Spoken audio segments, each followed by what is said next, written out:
Hey guys, Nathan here. I just got back from Moab, Utah, and you guys have seen a few of the videos. And the reason I know this is because the one thing you've been telling me, actually all of TFL, is please change the tires on the Suzuki. And I couldn't agree with you more. Now what we've been doing is we've been running the Suzuki with these very similar to stock Firestone tires. And they're basically hockey pucks. They're really hard, they're kind of old, and they have a little bit of traction, but frankly speaking, they're not built for off-roading. They're basically street tires. So we tried to find something that was roughly the same size, but was much more off-road worthy. And our friends from Yokohama helped us out. Come on, check it out. I wanted to say a special thank you to Yokohama for sending us these tires. Not one, not four, but five. One for the spare, which is great. I love having a matching set. And these are Geo Lander ATs. And look at this. Look at the shoulder on this. Just ooh, hooray for gripping. Really strong sidewall too. I'm very excited about that. And they're siped so we can put it on snow. And it looks like they're going to have a much easier time self-cleaning than these tires. Very excited about this. There's still some snow up there. There's still a lot of loose gravel. And there's still plenty of ice. So we'll be able to compare kind of a before and after. And then later on in time, only a few months away, less than a few months actually, we're going to take this back to Moab, Utah with these tires on. Pretty cool, right?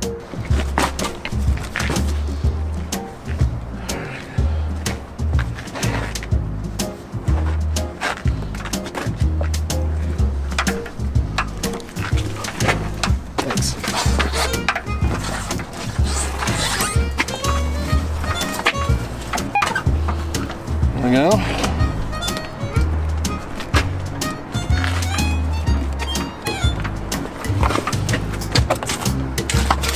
I'm going to put the other one on the passenger seat.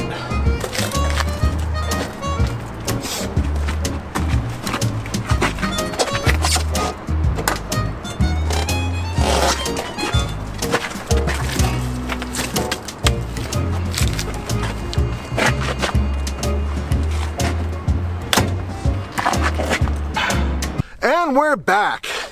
We now have the Geo Lander tires from Yokohama placed on the vehicle, and already we've had an opportunity to go into the snow and the ice. Frankly speaking, if you're driving on ice that's covered with snow, it's treacherous, but these tires have already proven to be pretty damn good. So this is what we're gonna do. We're gonna do exactly what we did last time when this vehicle had those little Firestone tires, which were basically like the stock tires it came with. We're going to do a 0 to 30 miles per hour run. We're also going to do a 30 to 0 mile per hour braking test. And we're going to do it in this environment, which is very slippery and very treacherous. Check it out. One of the cool things about having a tire that's built for off-roading, and in this case also snow and ice, is the fact that it has a couple things that are great for removing snow. It's self-cleaning. That means there's some really good separation here between the tread. That helps when it's spinning remove this stuff. That's great off-road, and it does help for snow.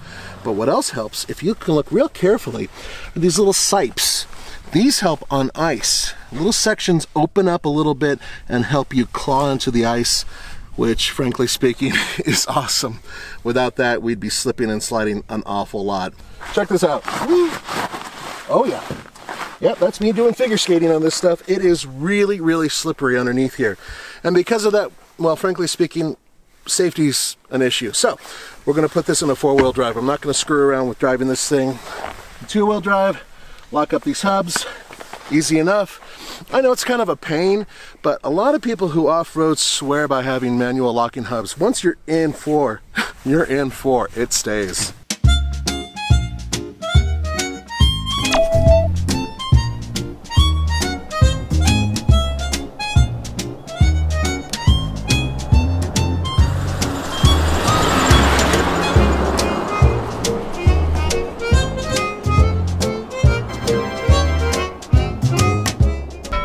Okay, 0 to 30.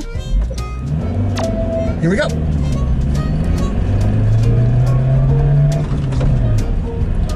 That was pretty good. I expected it to be a little looser. And now. All right, well, there is a good result, and that is 1 second quicker. Look, this thing doesn't have a lot of power, so we weren't expecting much, but hey, it's a result. But the big difference really does come in on heading into the ice and snow. Now, with the old tires, immediately I would feel a loss of traction when I would make turns, almost every single time.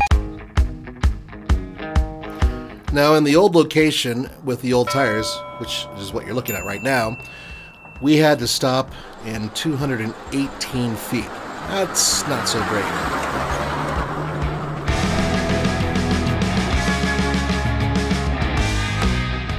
In this 30 to 0 mile per hour test, I'm going to go up to 30, head to that street sign, and when I get there at 30 miles per hour, I'm gonna slam on the brakes and see how long it takes me to come to a stop.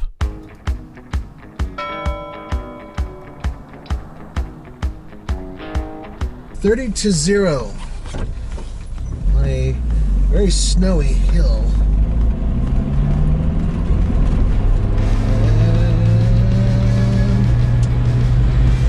And we're at 30. And hit it! And a little bit of sideways action.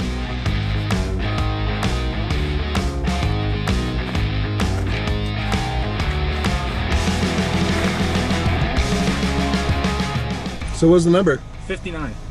And what was the last one? 218, or like over 200. So in other words, this thing most likely did it around in a quarter of the distance? A quarter of the distance and on a little bit of a downhill. That's impressive. Man, it's cold. Thank you so much for joining us. I think we discovered a few things. In the braking test, much better. The elements are not perfect, but I think you would agree that they're pretty damn close to what they were before. And the bottom line is they performed beautifully, but we're not done yet.